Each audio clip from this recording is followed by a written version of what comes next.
Parashat Teruma. L'Éternel parla à Moïse en ces termes: « Invite les enfants d'Israël à me préparer une offrande. De la part de quiconque y sera porté par son cœur, vous recevrez mon offrande.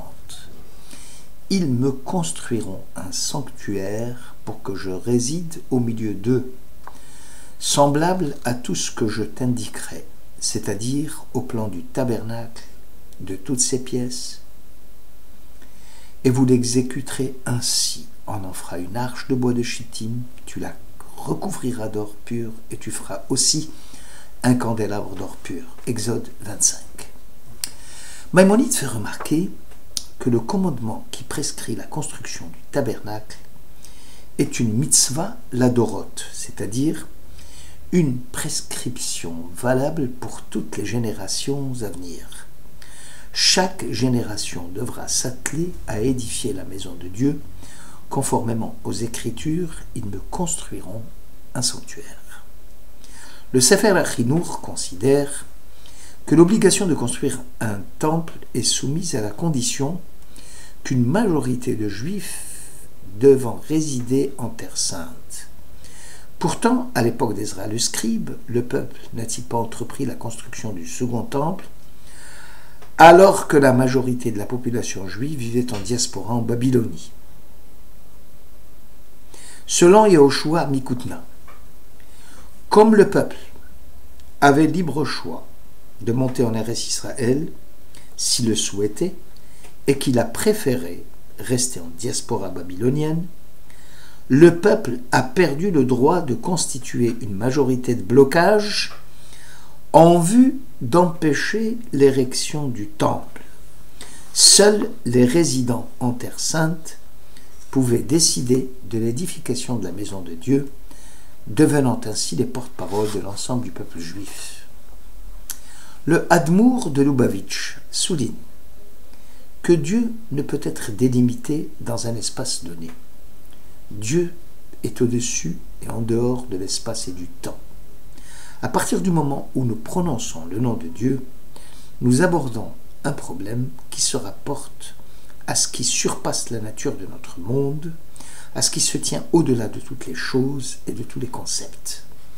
Car Dieu transcende les limites de tout le donné. Alors comment comprendre le commandement « Ils me construiront un sanctuaire et je résiderai parmi eux » Dire que la gloire divine remplit le monde et que Dieu est au-dessus du temps et de l'espace montre à l'évidence qu'il y a union des contraires, non saisissable par l'esprit humain. Dieu est l'ultime, c'est un être au-delà de qui nul n'existe. Toutefois, ces mêmes appréciations qui cherchent à traduire l'essence de la réalité divine, l'aspect et le mystère, sont toujours déficientes. Aucun mot, aucun concept, aucun symbole ne peut décrire Dieu ou le mystère de l'existence. Il y a une difficulté d'adapter l'intuition aux catégories communes de la pensée et de la logique. La Sidra va fixer des mesures exactes et des dimensions correctes à la fabrication des objets du temple, comme l'arche sainte. Toutefois, par un effet de miracle, l'emplacement de l'arche ne pouvait être mesuré car au-delà de toute mesure. Même si l'arche, dit la Bible, mesurait 2 coudées et demi, l'homme à l'image de Dieu, et ce temple miniaturisé où se concentre la sainteté de Dieu dans le monde. L'homme n'est pas seulement la chair qui véhicule la sainteté, mais surtout le lieu de transformation de la matérialité en sainteté, à l'instar des matériaux de confection des objets du temple, devenus eux-mêmes sanctification suprême.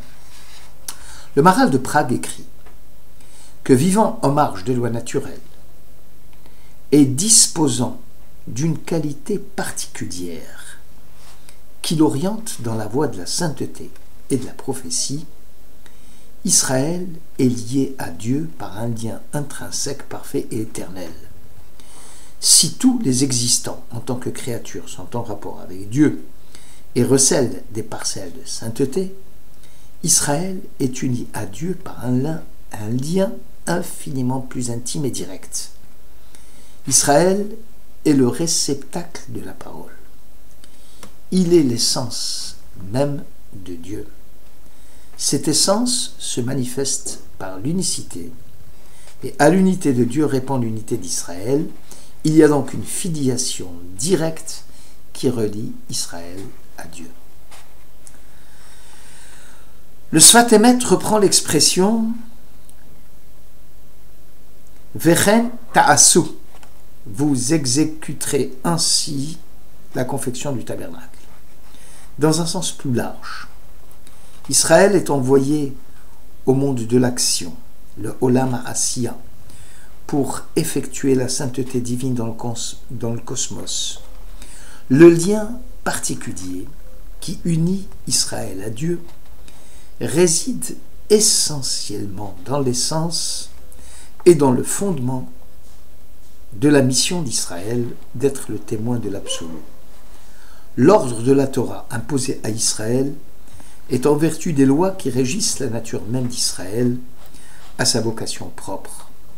L'ordre de la Torah est en parfait synchronisme avec la nature du peuple d'Israël.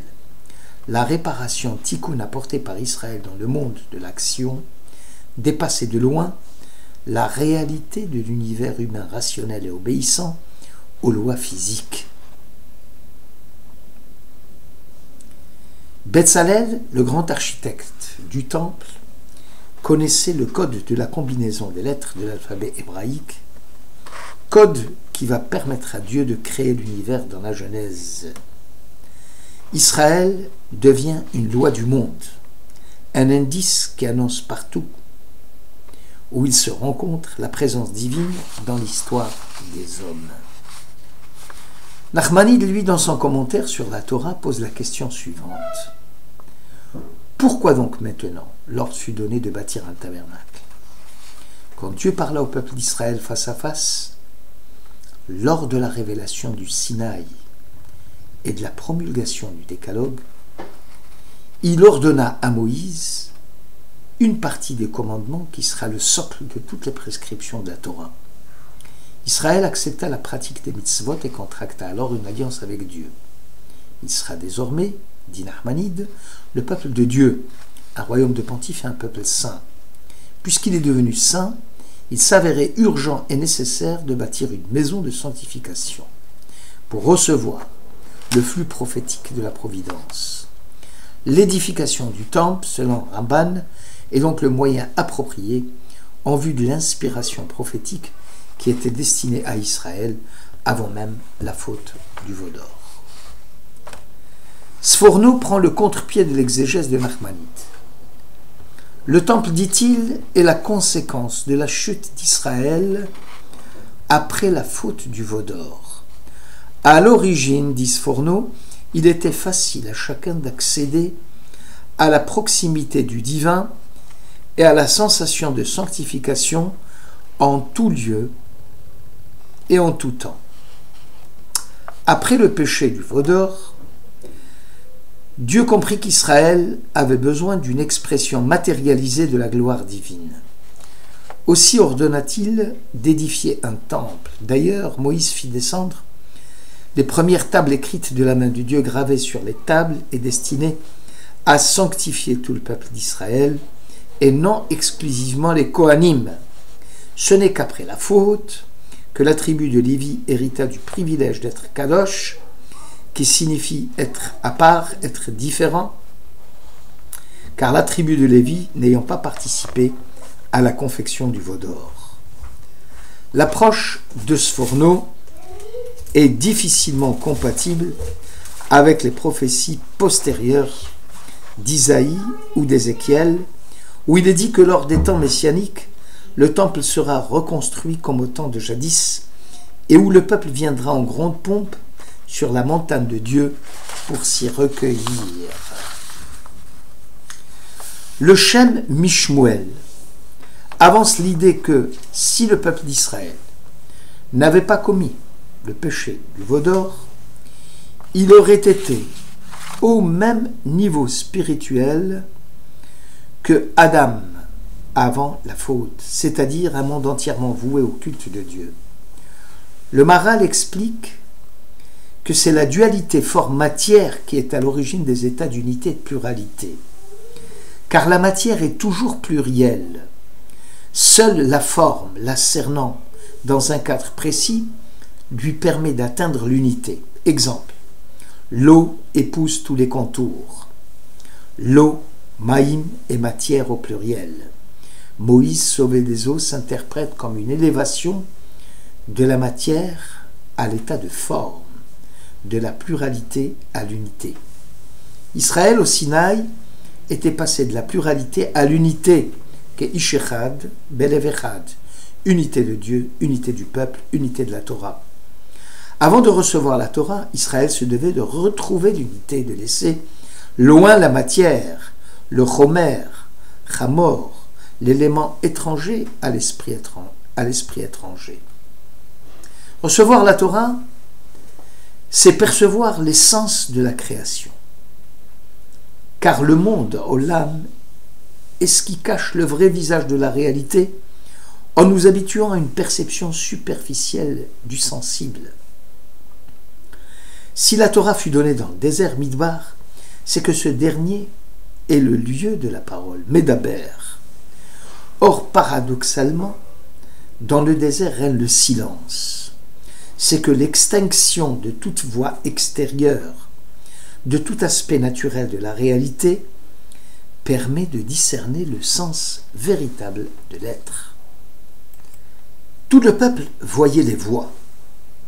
Ils entendirent le visible et voyaient l'audible. Vision et entendement déterminent deux modes d'appréhension du réel.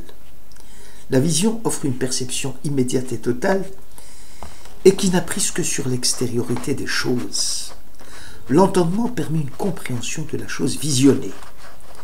Vision et écoute sont deux stades distincts qui ne peuvent s'identifier.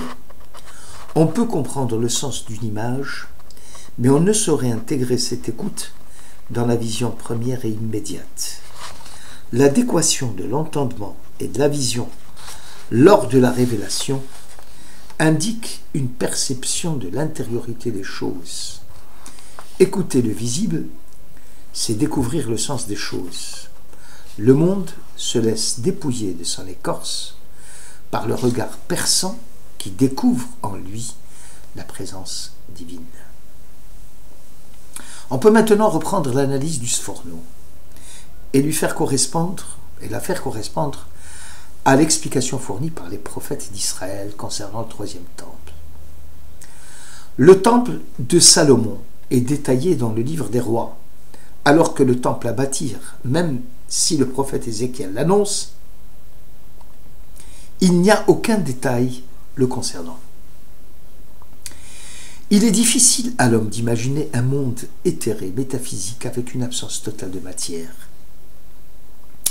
Aussi la Torah va garder un silence compréhensible quant à la description du monde à venir dans les Écritures.